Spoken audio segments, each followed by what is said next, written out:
Hi everyone, welcome back for the next chapter of Harry Potter and the Sorcerer's Stone. We are going to be reading chapter 6 today, but before we go to chapter 6, let's remember what happened in chapter 5. So Hagrid took Harry out to London, and then they went through a pub called the Leaky Cauldron, where Harry met a lot of people that were so excited to see him.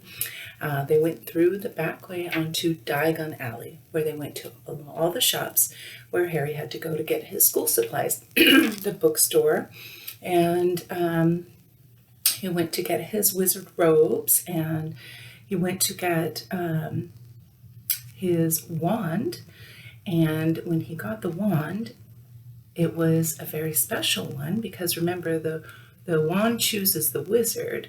It's not the wizard who chooses the wand. And so, interestingly enough, the wand that chose Harry happened to be the brother wand. Only 2 feathers from the phoenix were made into wands. One was for the one that chose Harry. The other one was Voldemort's wand. And then also Harry got an owl from Hagrid for his birthday, and he named his owl Hedwig. So that was chapter 5. Chapter 6 is called The Journey from Platform 9 3/4. And here's the photo, the illustration for this chapter. Okay. The Journey from Platform 9 3/4. Harry's last month with the Dursleys wasn't fun. True, Dudley was now so scared of Harry he wouldn't stay in the same room, while Aunt Petunia and Uncle Vernon didn't shut Harry in his cupboard, force him to do anything, or shout at him. In fact, they didn't speak to him at all. Half terrified, half furious, they acted as though any chair with Harry in it were empty. Although this was an improvement in many ways, it did become a bit depressing after a while. Harry kept to his room with his new owl for company. He had decided to call her Hedwig, a name he had found in A History of Magic, one of the books he was reading. His school books were very interesting. He lay on his bed reading late into the night, Hedwig swooping in and out of the open window as she pleased. It was lucky that Aunt Petunia didn't come in to vacuum anymore, because Hedwig kept bringing back dead mice. Every night before he went to sleep, Harry ticked off another day on the piece of paper he had pinned to the wall, counting down to September the 1st. On the last day of August, he thought he'd better speak to his aunt and uncle about getting to King's Cross Station the next day. So he went down to the living room where they were watching a quiz show on television. He cleared his throat to let them know he was there, and Dudley screamed and ran from the room. Uncle Vernon? Uncle Vernon grunted to show he was listening. I need to be at King's Cross tomorrow to go to Hogwarts. Uncle Vernon grunted again. Would it be all right if you gave me a lift? Grunt. Harry supposed that meant yes. Thank you. He was about to go back upstairs when Uncle Vernon actually spoke. Funny way to get to a wizard's school, the train. Magic carpets all got punctures, have they? Harry didn't say anything. Where is this school, anyway? I don't know, said Harry, realizing this for the first time. He pulled the ticket Hagrid had given him out of his pocket. I just take the train from platform 9 3/4 at 11 o'clock, he said. His aunt and uncle stared. Platform what? 9 3/4. Don't talk rubbish, said Uncle Vernon. There is no platform 9 3/4. It's on my ticket. Barking, said Uncle Vernon. Howling mad, the lot of them. You'll see, you just wait. All right, we'll take you to King's Cross. We're going up to London tomorrow anyway, or I wouldn't bother. Why are you going to London? Harry asked, trying to keep things friendly. Taking Dudley to the hospital, growled Uncle Vernon. Got to have that ruddy tail removed before he goes to smell things. Harry woke at 5 o'clock the next morning and was too excited and nervous to go back to sleep. He got up and pulled on his jeans because he didn't want to walk into the station in his wizard's robes. He'd change on the train. He checked his Hogwarts list yet again to make sure he had everything he needed. He saw that Hedwig was shut safely in her cage and then paced the room, waiting for the Dursleys to get up. 2 hours later, Harry's huge, heavy trunk had been loaded into the Dursleys' car. Aunt Petunia had talked Dudley into sitting next to Harry, and they had set off. They reached King's Cross at 10:30. Uncle Vernon dumped Harry's trunk into a cart and wheeled it into the station for him. Harry thought this was strangely kind until Uncle Vernon stopped dead, facing the platforms with a nasty grin on his face. "Well, there you are, boy. Platform 9, Platform 10. Your platform should be somewhere in the middle, but they don't seem to have built it yet, do they?" He was quite right, of course. There was a big plastic number 9 over one platform and a big plastic number 10 over the one next to it, and in the middle, nothing at all. "Have a good term," said Uncle Vernon with an even nastier smile. He left without another word. Harry turned and saw the Dursleys drive away. All 3 of them were laughing. Harry's mouth went rather dry. What on earth was he going to do? He was starting to attract a lot of funny looks because of Hedwig. He'd have to ask someone. He stopped a passing guard, but didn't dare mention Platform 9 3/4. The guard had never heard of Hogwarts, and when Harry couldn't even tell him what part of the country it was in, he started to get annoyed, as though Harry was being stupid on purpose. Getting desperate, Harry asked for the train that left at 11 o'clock, but the guard said there wasn't one. In the end, the guard strode away, muttering about time wasters. Harry was now trying hard not to panic. According to the large clock over the arrivals board, he had 10 minutes left to get on the train to Hogwarts, and he had no idea how to do it. He was stranded in the middle of a station with a trunk he could hardly lift, a pocket full of wizard money, and a large owl. Hagrid must have forgotten to tell him something you had to do, like tapping the 3rd brick on the left to get into Diagon Alley. He wondered if he should get out his wand and start tapping the ticket inspector's stand between platforms 9 and 10. At that moment, a group of people passed just behind him, and he caught a few words of what they were saying. Packed with muggles, of course. Harry swung around. The speaker was a plump woman who was talking to 4 boys, all with flaming red hair. Each of them was pushing a trunk like Harry's in front of him, and they had an owl. Heart hammering, Harry pushed his cart after them.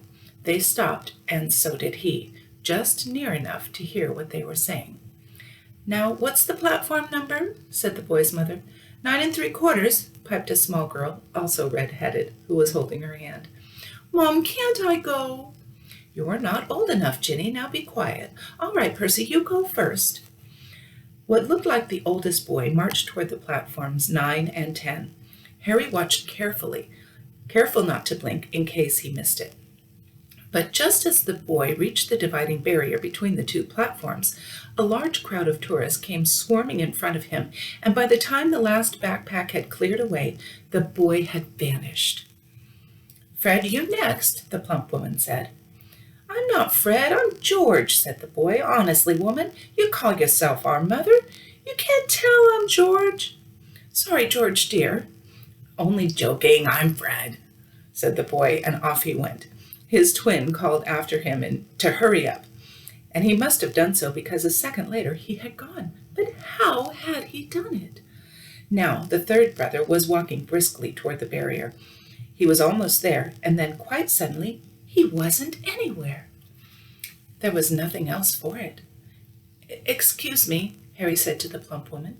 "Hello, dear," she said. "First time at Hogwarts? Ron's new, too." She pointed at the last and youngest of her sons. He was tall, thin, and gangling, with freckles, big hands and feet, and a long nose. "Yes," said Harry. The thing is, I don't know how to get onto the platform," she said kindly, and Harry nodded. "Not to worry," she said. "All you have to do is walk straight at the barrier between the platforms 9 and 10. Don't stop and don't be scared you'll crash into it. That's very important. Best do it in a bit of a run if you're nervous. Go on, go now before Ron. Uh, okay, said Harry. He pushed his trolley around and stared at the barrier. It looked very solid. He started to walk toward it. People jostled him on their way to platforms 9 and 10. Harry walked more quickly. He was going to smash right into that barrier, and then he'd be in trouble. Leaning forward on his cart, he broke into a heavy run. The barrier was coming nearer and nearer. He wouldn't be able to stop. The cart was out of control. He was a foot away. He closed his eyes, ready for the crash. It didn't come. He kept on running. He opened his eyes. A scarlet steam engine was waiting on the next platform, packed with people. A sign overhead said Hogwarts Express, 11 o'clock. Harry looked behind him and saw a wrought iron archway where the barrier had been, with the words Platform 9 3/4 on it. He had done it. Smoke from the engine drifted over the heads of the chattering crowd, while cats of every color and wound here and there between their legs. Owls hooted to one another in a disgruntled sort of way over the babble and scraping of heavy trunks. The first few carriages were already packed with students, some hanging out of the window to talk to their families, some fighting over seats. Harry pushed his cart off down the platform in search of an empty seat. He passed a round-faced boy who was saying, "Gran, I've lost my toad again." "Oh, Neville," he heard the old woman sigh. A boy with dreadlocks was surrounded by a small crowd. "Give us a look, Lee. Go on." The boy lifted the lid of a box in his arms, and the people around him shrieked and yelled as something inside poked out a long, hairy leg. Harry pressed on through the crowd until he found an empty compartment near the end of the train. He put Hedwig inside first and then started to shove and heave his trunk toward the train door. He tried to lift it up, but the steps could hardly raise one. He tried to lift it up the steps, but could hardly raise one end, and twice he dropped it painfully on his foot. "Want a hand?" It was one of the red-haired twins he'd followed through the barrier. "Yes, please," Harry panted. "Oi, Fred, come here and help." With the twins' help, Harry's trunk was at last tucked away in a corner of the compartment. "Thanks," said Harry, pushing his sweaty hair out of his eyes. "What's that?" said one of the twins suddenly, pointing at Harry's lightning scar. "Blimey," said the other twin. "Are you?" "He is," said the first twin. "Aren't you?" he added to Harry. "What?" said Harry. "Harry Potter," chorused the twins. "Oh, him," said Harry. Yes, I am." The two boys gawked at him, and Harry felt himself turning red. Then, to his relief, a voice came floating in through the train's open door. "Fred, George, are you there?" "Coming, Mom." With a last look at Harry, the twins hopped off the train. Harry sat down next to the window, where, half hidden, he could watch the red-haired family on the platform and hear what they were saying. Their mother had just taken out her handkerchief. "Ron, you've got something on your nose." The youngest boy tried to jerk out of the way, but she grabbed him and began rubbing the end of his nose. "Mom, get off!" He wiggled free. "Aw, it has Ickle Ron. He got something on his nose," said one of the twins. "Shut up," said Ron. "Where's Percy?" said the mother. "He's coming now." The oldest boy came striding into sight. He had already changed into his billowing black Hogwarts robes, and Harry noticed a shiny silver badge on his chest with the letter P on it. "Can't stay long, Mother," he said. "I'm up front. The prefects have got 2 compartments to themselves." "Oh, are you a prefect, Percy?" said one of the twins with an air of great surprise. "You should have said something. We had no idea." "Hang on, I think I remember him saying something about it," said the other twin. "Once or twice. A minute, all summer." "Oh, shut up," said Percy to the prefect. "How come Percy gets new robes anyway?" said one of the twins. "Because he's a prefect," his mother said fondly. "All right, dear. Well, have a good term. Send me an owl when you get there." She kissed Percy on the cheek and he left. Then she turned to the twins. Now, you two, this year, you behave yourselves. If I get one more owl telling me you've blown up a toilet or blown up a toilet, we've never blown up a toilet. Great idea, though. Thanks, Mom. It is not funny. And look after Ron. Don't worry, Ickle Ronikins is safe with us. Shut up, said Ron again. He was almost as tall as the twins already, and his nose was still pink where his mother had rubbed it. Hey, Mom, guess what? Guess who we met on the train? Harry leaned back quickly so they couldn't see him looking. You know that black-haired boy who was near us in the station? Know who he is? Who? Harry Potter. Harry heard the little girl's voice. Oh, Mom, can I go on the train and see him, Mom? Oh, please. You've already seen him, Jenny, and the poor boy isn't something you goggle at the zoo. Is he really, Fred? How do you know? Asked him. Saw his scar. It's really there, like lightning. Poor dear. No wonder he was alone. I wondered. He was ever so polite when he asked how to get onto the platform. Never mind that. Do you think he remembers what you-know-who looks like? Their mother suddenly became very stern. I forbid you to ask him, Fred. Now don't you dare, as though he needs reminding of that on his first day of school. All right, keep your hair on. A whistle sounded. Hurry up, their mother said, and the three boys clambered onto the train. They leaned out of the window for her to kiss them goodbye, and their younger sister began to cry. Don't, Ginny. We'll send you loads of owls. We'll send you a Hogwarts toilet seat. George! Only joking, Mom. The train began to move. Harry saw the boys' mother waving and their sister, half laughing, half crying, running to keep up with the train until it gathered too much speed, and she fell back and waved. Harry watched the girl and her mother disappear as the train rounded the corner. Houses flashed past the window. Harry felt a great leap of excitement.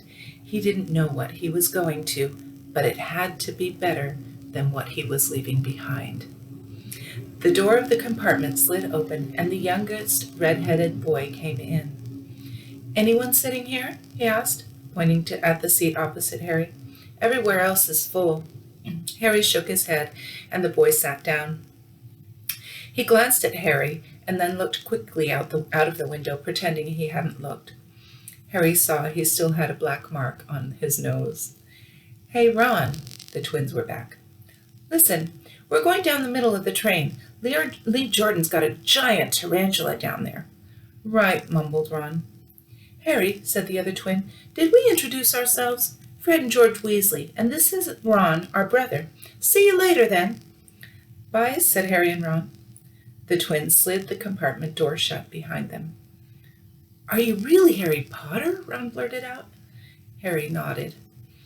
Oh, well, I thought it might be one of Fred and George's jokes, said Ron. And have you really got, He pointed at Harry's forehead. Harry pulled back his bangs to show the lightning scar. Ron stared. So that's where you-know-who... Yes, said Harry, but I can't remember it. Nothing? Said Ron eagerly. Well, I remember a lot of green light, but nothing else. Wow, said Ron. He sat and stared at Harry for a few moments. Then, as though he had suddenly realized what he was doing, he looked quickly out of the window again. Are all your family wizards? Harry asked, who found Ron just as interesting as Ron found him. Yes, I think so, said Ron. I think Mom's got a second cousin who's an accountant, but we never talk about him. So you must know loads of magic already. The Weasleys were clearly one of those old wizarding families the pale boy in Diagon Alley had talked about. I heard you went to live with muggles, said Ron. What are they like? Horrible. Well, not all of them. My aunt and uncle and cousin are, though. Wish I'd had 3 wizard brothers. 5, said Ron. For some reason, he was looking gloomy. I'm the sixth in our family to go to Hogwarts. You could say I've got a lot to live up to. Bill and Charlie have already left. Bill was head boy, and Charlie was captain of Quidditch. Now Percy's a prefect. George and Fred mess around a lot, but they still get really good marks, and everyone thinks they're really funny. Everyone expects me to do as well as the others, but if I do, it's no big deal, because they did it first. You never get anything new either with 5 brothers. I've got Bill's old robes, Charlie's old wand, and Percy's old rat. His name's Scabbers. Ron reached inside his jacket and pulled out a fat gray rat, which was asleep. And he's useless. He hardly ever wakes up. Percy got an owl from my dad for being made a prefect, but they couldn't have... I got Scabbers instead. Ron's ears went pink. He seemed to think he'd said too much because he went back to staring out of the window. Harry didn't think there was anything wrong with not being able to afford an owl. After all, he'd never had any money in his life until a month ago, and he told Ron so, all about having to wear Dudley's old clothes and never getting proper birthday presents. This seemed to cheer Ron up. And until Hagrid told me, I didn't know anything about being a wizard or about my parents or Voldemort. Ron gasped. What? Said Harry. You said you know whose name? Said Ron, sounding both shocked and impressed. I'd have thought you of all people. I'm not trying to be brave or anything, saying the name, said Harry. I just never knew you shouldn't. See what I mean? I've got loads to learn, I bet. I bet, he added, voicing for the first time something that he'd been worrying about a lot lately. I bet I'm the worst in the class. You won't be. There's loads of people who come from Muggle families, and they learn quick enough. While they had been talking, the train had carried them out of London. Now they were speeding past fields full of cows and sheep. They were quiet for a time, watching the fields and lanes flick past. Around 12:30, there was a great clattering outside in the corridor, and a smiling, dimpled woman slid back their door and said, Anything off the cart, dears? Harry, who hadn't had any breakfast, leapt to his feet. But Ron's ears went pink again, and he muttered that he'd brought sandwiches. Harry went out into the corridor. He had never had any money for candy with the Dursleys, and now that he had pockets rattling with gold and silver, he was ready to buy as many Mars bars as he could carry. But the woman didn't have Mars bars. What she did have were Bertie Bott's Every Flavor beans, Drooble's Best Blowing Gum, chocolate frogs, pumpkin pasties, cauldron cakes, licorice wands, and a number of other strange things that Harry had never seen in his life. Not wanting to miss anything, he got some of everything and paid the woman 11 silver sickles and 7 bronze nuts. Ron stared at Harry as Harry brought it all back into the compartment and tipped it onto an empty seat. Hungry, are you? Starving, said Harry, taking a large bite of a pumpkin pasty. Ron had taken out a lumpy package and unwrapped it. There were 4 sandwiches inside. He pulled one of them apart and said, She always forgets I don't like corned beef. Swap you for one of these, said Harry, holding up a pasty. Go on. You don't want this. It's all dry, said Ron. She hasn't got much time. He added quickly, You know, with 5 of us. Go on, have a pasty, said Harry, who had never had anything to share before, or indeed anyone to share it with. It was a nice feeling, sitting there with Ron, eating their way through all Harry's pasties, cakes, and candies. The sandwiches lay forgotten. What are these? Harry asked Ron, holding up a pack of chocolate frogs. They're not really frogs, are they? He was starting to feel that nothing would surprise him. No, said Ron, but see what the card is. I'm missing Agrippa. What? Oh, of course you wouldn't know. Chocolate frogs have cards inside them, to collect. Famous witches and wizards. I've got about 500, but I haven't got Agrippa or Ptolemy. Harry unwrapped his chocolate frog and picked up the card. It showed a man's face. He wore half-moon glasses, had a long, crooked nose, and flowing silver hair, beard, and mustache. Underneath the picture was the name Albus Dumbledore. "So this is Dumbledore," said Harry. "Don't tell me you've never heard of Dumbledore," said Ron. "Can I have a frog? I might get Agrippa." "Thanks." Harry turned over his card and read Albus Dumbledore, currently headmaster of Hogwarts. Considered by many the greatest wizard of all of modern times, Dumbledore is particularly famous for his defeat of the dark wizard Grindelwald in 1945, for the discovery of 12 uses of dragon's blood, and his work on alchemy with his partner Nicholas Flamel. Professor Dumbledore enjoys chamber music and 10-pin bowling. Harry turned the card back over and saw, to his astonishment, that Dumbledore's face had disappeared. "He's gone!" "Well, you can't expect him to hang around all day," said Ron. "He'll be back." "No, I got Morgana again, and I've got about 6 of her.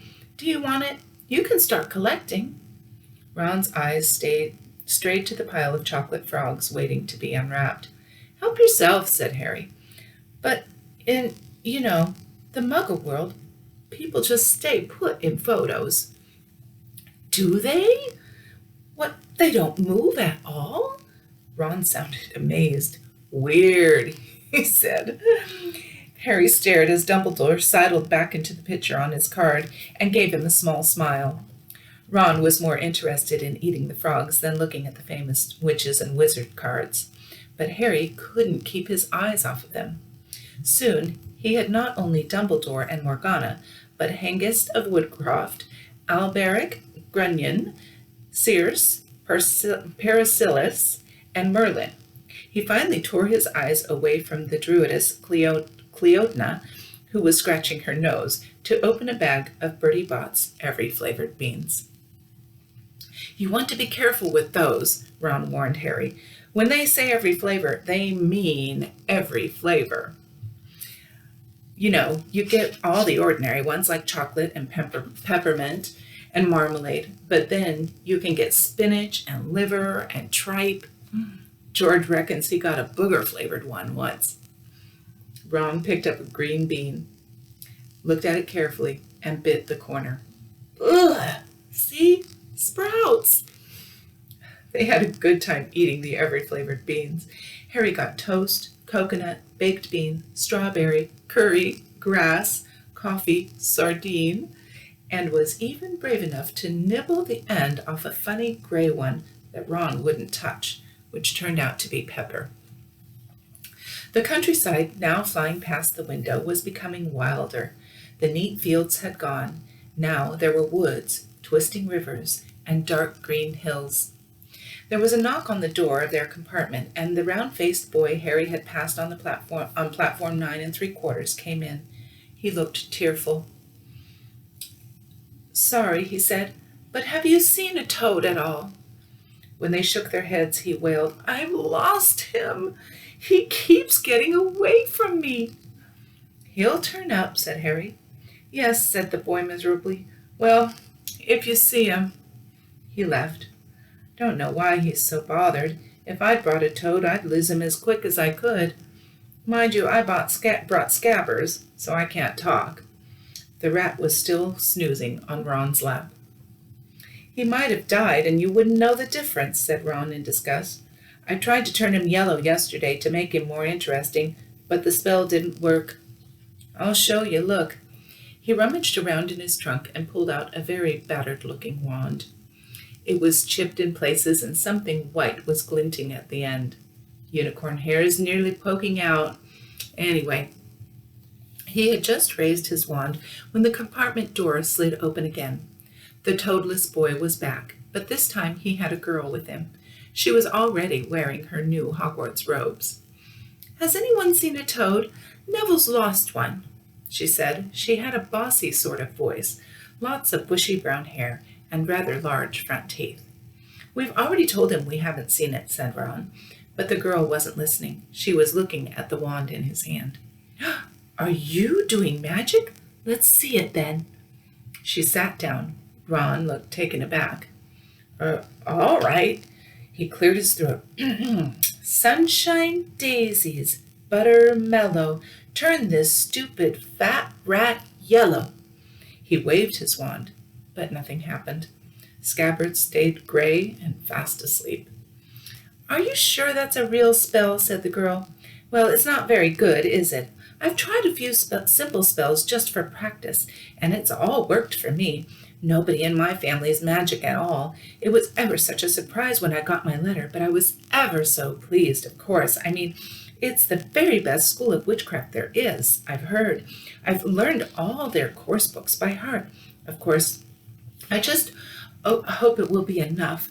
I'm Hermione Granger, by the way. Who are you? She said all this very fast. Harry looked at Ron and was relieved to see by his stunned face that he hadn't learned all the course books by heart either. I'm Ron Weasley, Ron muttered. Harry Potter, said Harry. Are you really? Said Hermione. I know all about you, of course. I've got a few extra books for background reading, and you're in modern magic history, the rise and fall of the dark arts, and great wizarding events of the 20th century. I am? Said Harry, feeling dazed. Goodness, don't you know? I'd have found out everything if I could if it was me, said Hermione. Do either of you know what house you'll be in? I've been asking around, and I hope I'm not in Gryffindor. I hope I am in Gryffindor. It sounds by far the best. I hear Dumbledore himself was in it, but I suppose Ravenclaw wouldn't be too bad. Anyway, we'd better go and look for Neville's toad. You two had better change, you know. I expect we'll be there soon. And as she left, taking the toadless boy with her. Whatever house I'm in, I hope she's not in it, said Ron. He threw his wand back into his trunk. Stupid spell. George gave it to me. I bet he knew it was a dud. What house are your brothers in? Asked Harry. Gryffindor, said Ron. Gloom seemed to be settling on him again. Mom and Dad were in it, too. I don't know what they'll say if I'm not. I don't suppose Ravenclaw would be too bad, but imagine if they put me in Slytherin. That's the house, you know who was in? Yeah, said Ron. He flopped back into his seat, looking depressed. You know, I think the end of Scabbard's whiskers are a bit lighter, said Harry, trying to take Ron's mind off the houses. So what do your oldest brothers do now that they've left, anyway? Harry was wondering what a wizard did once he finished school. Charlie's in Romania studying dragons, and Bill's in Africa doing something for Gringotts, he said. Did you hear about Gringotts? It's been all over the Daily Prophet. I don't suppose you'll get that with the Muggles. Someone tried to rob a high-security vault. Harry stared. Really? What happened to them? Nothing. That's why it's such big news. They haven't been caught. My dad says it must have been a powerful dark wizard to get around Gringotts, but they don't think they took anything. That's what's odd. Of course, everyone gets scared when something like this happens in case you know who's behind it. Harry turned this news over in his mind. He was starting to get a prickle of fear every time you know who was mentioned. He supposed this was all part of entering the magical world, but it had been a lot more comforting saying Voldemort without worrying. What's your Quidditch team? Ron asked. I don't know any, Harry confessed. What? Ron looked dumbfounded. Oh, you wait. It's the best game in the world. And he went off explaining all about the 4 balls and the positions of the 7 players, describing famous games he'd been to with his brothers and the broomstick he'd like to get if he had the money. He was just taking Harry through the finer points of the game when the compartment door slid open yet again, but it wasn't Neville, the toadless boy, or Hermione Granger this time. 3 boys entered, and Harry recognized the middle one at once. It was the pale boy from Madame Malcolm's robe shop. He was looking at Harry with a lot more interest than he'd shown back in Diagon Alley. Is it true, he said, They're saying all down the train that Harry Potter's in this compartment. So it's you, is it?" "Yes," said Harry. He was looking at the other boys. Both of them were thick-set, and looked extremely mean. Standing on either side of the pale boy, they looked like bodyguards. Ron gave a slight cough. Oh, this is Crabbe and this is Goyle," said the pale boy carelessly, noticing where Harry was looking. "And my name's Malfoy, Draco Malfoy." Ron gave a slight cough, which might have been hiding a snicker. Draco Malfoy looked at him. "Think my name's funny, do you? No need to ask who you are. My father told me all the Weasleys have red hair, freckles, and more children than they can afford." He turned back to Harry. "You'll soon find out some wizarding families are much better than others, Potter. You don't want to go making friends with the wrong sort. I can help you there." He held out his hand to shake Harry's, but Harry didn't take it. "I think I can tell who the wrong sort are for myself, thanks," he said coolly. Draco Malfoy didn't go red, but a pink tinge appeared in his pale cheeks. "I'd be careful if I were you, Potter," he said slowly. "Unless you're a bit politer, you'll go the same way as your parents. They didn't know what was good for them either. You hang around with riffraff like the Weasleys and that Hagrid, and it'll rub off on you." Both Harry and Ron stood up. "Say that again," Ron said, his face as red as his hair. "Oh, you're going to fight us, are you?" Malfoy sneered. "Unless you get out now," said Harry, more bravely than he felt, because Crabbe and Goyle were a lot bigger than him and Ron. "But we don't feel like leaving, do we, boys? We've eaten all our food, and you still have some." Goyle reached toward the chocolate frogs next to Ron. Ron leaped forward, but before he'd so much as touched Goyle, Goyle let out a horrible yell. Scabbers the rat was hanging off his finger. Sharp little teeth sunk deep into Goyle's knuckle. Crabbe and Malfoy backed away as Goyle swung Scabbers around and around, howling, and then Scabbers finally flew off and hit the window. All three of them disappeared at once. Perhaps they thought there were more rats lurking among the sweets, or perhaps they'd heard footsteps, because a second later Hermione Granger had come in. "What has been going on?" she said, looking at all the sweets all over the floor, and Ron picking up Scabbers by his tail. "I think he's been knocked out," Ron said to Harry, who looked closer at Scabbers. "No, I don't believe it. He's gone back to sleep." And so he had. "You've met Malfoy before?" Harry explained about their meeting in Diagon Alley. "I've heard of his family," Ron said darkly. "They were some of the first to come back to our side after you-know-who disappeared. So said they'd been bewitched. My dad doesn't believe it. He says Malfoy's father didn't need an excuse to go over to the dark side." He turned to Hermione. "Can we help you with something?" "You'd better hurry up and put your robes on. I've just been up to the front to ask the conductor, and he says we're nearly there. You haven't been fighting, have you? You'll be in trouble even before we get there." "Scabbers has been fighting, not us," said Ron, scowling at her. "Would you mind leaving while we change?" "All right. I only came in here because people outside are behaving very childishly, racing up and down the corridors," said Hermione in a sniffy voice. "And you've got dirt on your nose, by the way. Did you know?" Ron glared at her as she left. Harry peered out of the window. It was getting dark. You could see mountains and forests under a deep purple sky. The train did seem to be slowing down. He and Ron took off their jackets and pulled on their long black robes. Ron's were a bit short for him. You could see his sneakers underneath them. A voice echoed through the train. "We'll be reaching Hogwarts in 5 minutes' time. Please leave your luggage on the train. It will be taken to the school separately." Harry's stomach lurched with nerves, and Ron, he saw, looked pale under his freckles. They crammed their pockets with the last of the sweets and joined the crowd thronging the corridor. The train slowed right down and finally stopped. People pushed their way toward the door and out to a tiny dark platform. Harry shivered in the cold night air. Then a lamp came bobbing over the heads of the students, and Harry heard a familiar voice. First years over here. All right there, Harry. Hagrid's big, hairy face beamed over the sea of heads. Come on, follow me. Any more first years, mind your step now. First years, follow me. Slipping and stumbling, they followed Hagrid down what seemed to be a steep, narrow path. It was so dark on either side of them that Harry thought there must be thick trees there. Nobody spoke much. Neville the boy, who kept losing his toad, sniffed once or twice.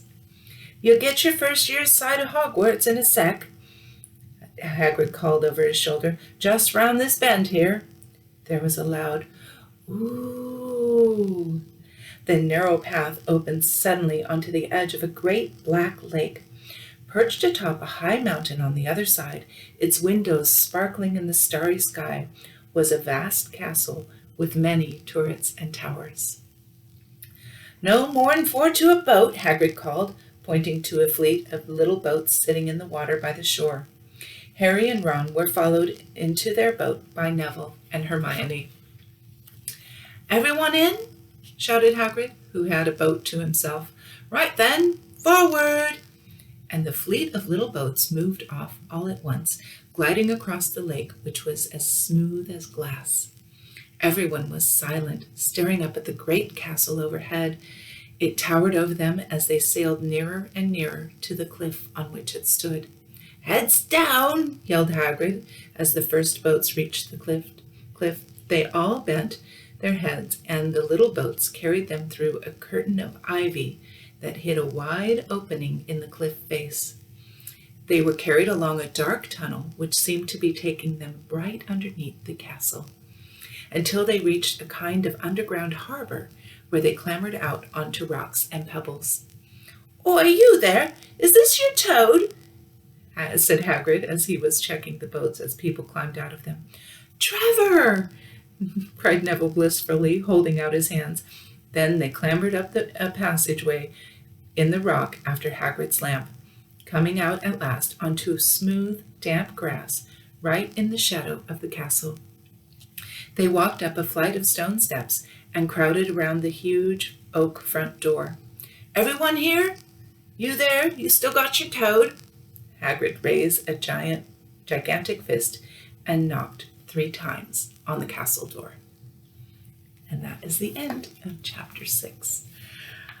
So exciting. They've reached Hogwarts, and we'll see what happens next. Join me again for chapter 7, and thanks for listening. Have a good day. Bye-bye.